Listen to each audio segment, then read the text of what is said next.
Okay. You probably used that word today without even noticing. Maybe you said it out loud, maybe you typed it into a message, maybe you clicked a giant button on a screen that just said, okay. 2 letters, tiny, disposable, everywhere. And that is what makes it strange. Okay might be the most internationally recognized word on Earth.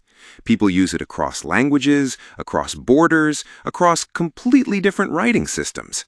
In many places, it never even gets translated. It just arrives exactly as it is. And it does an absurd amount of work. It can mean yes, fine, agreed, understood, continue, message received. Everything is acceptable. Conversation over. That range gives the word a kind of invisible power. You barely notice it because it blends into daily life so perfectly. So naturally, people started inventing serious explanations for where it came from. Maybe it was military shorthand, maybe it came from Greek, maybe sailors marked cargo with it, maybe scholars used it in manuscripts. There are dozens of theories because okay feels too important to have a ridiculous origin. But the strongest historical evidence points somewhere much stranger. Okay appears to have started as a joke. Not a legendary joke, not a clever joke, more like the linguistic equivalent of a throwaway meme.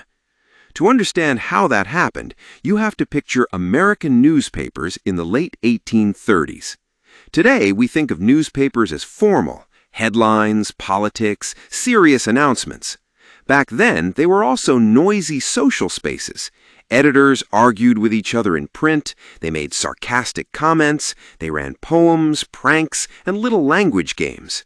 A newspaper could feel less like a textbook and more like a public group chat with ink stains. And for a brief moment, one specific habit became wildly fashionable: abbreviations. Writers loved shortening phrases into initials. That part sounds familiar. We do the same thing now with LOL, BRB, and TLDR. Compressing language is not new. But the 1830s version had an extra layer of chaos. People intentionally misspelled words first. That was the joke.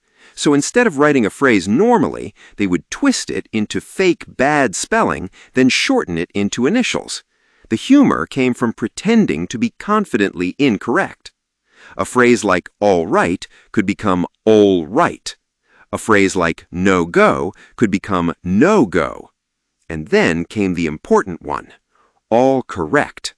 That phrase was deliberately misspelled as all correct. All correct. Okay. That transformation looks almost too stupid to survive. But historians traced printed examples of it back to newspapers in 1839, right in the middle of this abbreviation craze. One famous early appearance came from the Boston Morning Post, where editors used okay as part of a joking article. At the time, it was not presented as sacred language. It was casual wordplay, the kind of thing people expected to disappear in a few days. Instead, it escaped. Partly because abbreviations were already spreading quickly, partly because OK was short, flexible, and easy to say, and partly because it arrived at exactly the right moment in American culture, when newspapers, politics, and fast communication were all expanding together. Most joke abbreviations from the 1830s vanished completely. This one somehow crossed oceans. And that is the strange little doorway at the center of the story. One of the most successful words humans ever created may have entered the language through a deliberately misspelled newspaper gag. All correct. All correct. Okay. That is the small, ridiculous doorway through which one of the world's most recognizable words seems to have entered print. On the whiteboard, a tiny door marked 1839 appears, and a giant hand-drawn OK awkwardly squeezes through it. The scholar most associated with tracing this story was Alan Walker Reed, who dug through old newspapers long before searchable digital archives existed. So beside the doorway, we sketch Reed with stacks of newspapers, a magnifying glass, and teal evidence marks circling important clippings. The trail points to the Boston Morning Post on March 23, 1839. A newspaper front page slides onto the board. The date gets a teal circle. Then a little zoom box highlights OK alongside the intentionally wrong spelling Old Correct. It was a joke for people who were in on the joke. So we draw a few tiny faces laughing in a circle while a little spark labeled Slang fizzles out nearby. Most slang does exactly that. It flashes, spreads for a minute, then disappears. Think about how many expressions explode online and vanish before the year ends. Most memes do not become language. Most jokes do not end up in dictionaries. OK should have died with the newspaper that printed it. But then it got lucky. Extremely lucky. An amber highlighted timeline jumps from 1839 to 1840. Suddenly, we're in a presidential campaign. Martin Van Buren appears on the board beside a pin labeled Kinderhook, New York. His supporters called him Old Kinderhook. Old Kinderhook. O-K. The letters snap together in amber ink. Then campaign banners appear. OK clubs, posters, buttons, crowds shouting the initials. That matters because the newspaper joke and the campaign nickname reinforced each other. One gave the letters a playful meaning, the other blasted them into public view. And once something gets repeated enough, people stop caring where it came from. They care what it does. So now the board simplifies into a clean comparison. Yes looks overly excited. Correct looks stiff and formal. Fine gets a slightly annoyed underline. Then OK lands quietly in the center. 2 letters, easy to say, easy to repeat, emotionally light. It does not demand attention. It simply clears the path for the next thing. Permission without drama. That made it useful for people. Technology made it unavoidable. A telegraph line appears first.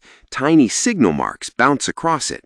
Then a phone icon. Then a simple computer monitor with a glowing OK button. Each system rewarded the same thing: short, clear communication. Telegraphs favored brevity. Phones favored clarity. Computers favored standardization.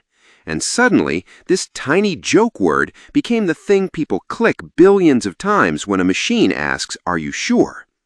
Now, because OK became so famous, many other origin stories gathered around it. Theory cards slide onto the board with question marks on them. Zero killed? Choctaw OK? Greek? Scottish? West African roots? French? Some are probably folk etymology, stories invented afterward because they sound satisfying. Some language contact theories are more serious and harder to dismiss completely. So the careful version looks like this. A bold teal line runs from the 1839 newspaper joke to the 1840 Old Kinderhook campaign, then forward through telegraphs, phones, and computers. That path has the strongest mainstream documentary support. It is the explanation most dictionaries and historians treat as best supported. But the dashed charcoal theory cards remain nearby, because language is messy. It spreads through jokes, politics, technology, mistakes, and repetition. And that mess is the point. We like to imagine globally important words arriving from grand ancient origins, but OK tells a stranger story. Sometimes the thing that survives is simply the lightest thing, the easiest thing to carry forward. So the final image returns to the tiny doorway from the beginning.